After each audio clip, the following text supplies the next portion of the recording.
Для того, чтобы занятия в ванной проходили максимально полезно, безопасно, а главное эффективно, необходимо учесть несколько условий.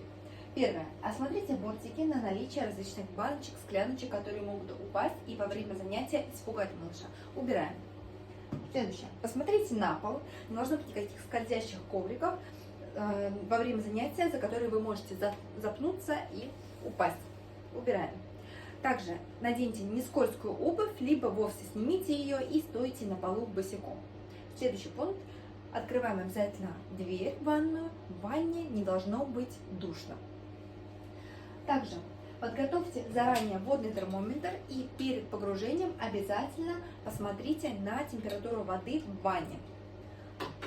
И последний пункт. Обязательно приготовьте то, что вам понадобится уже после выхода малыша. Например, полотенце.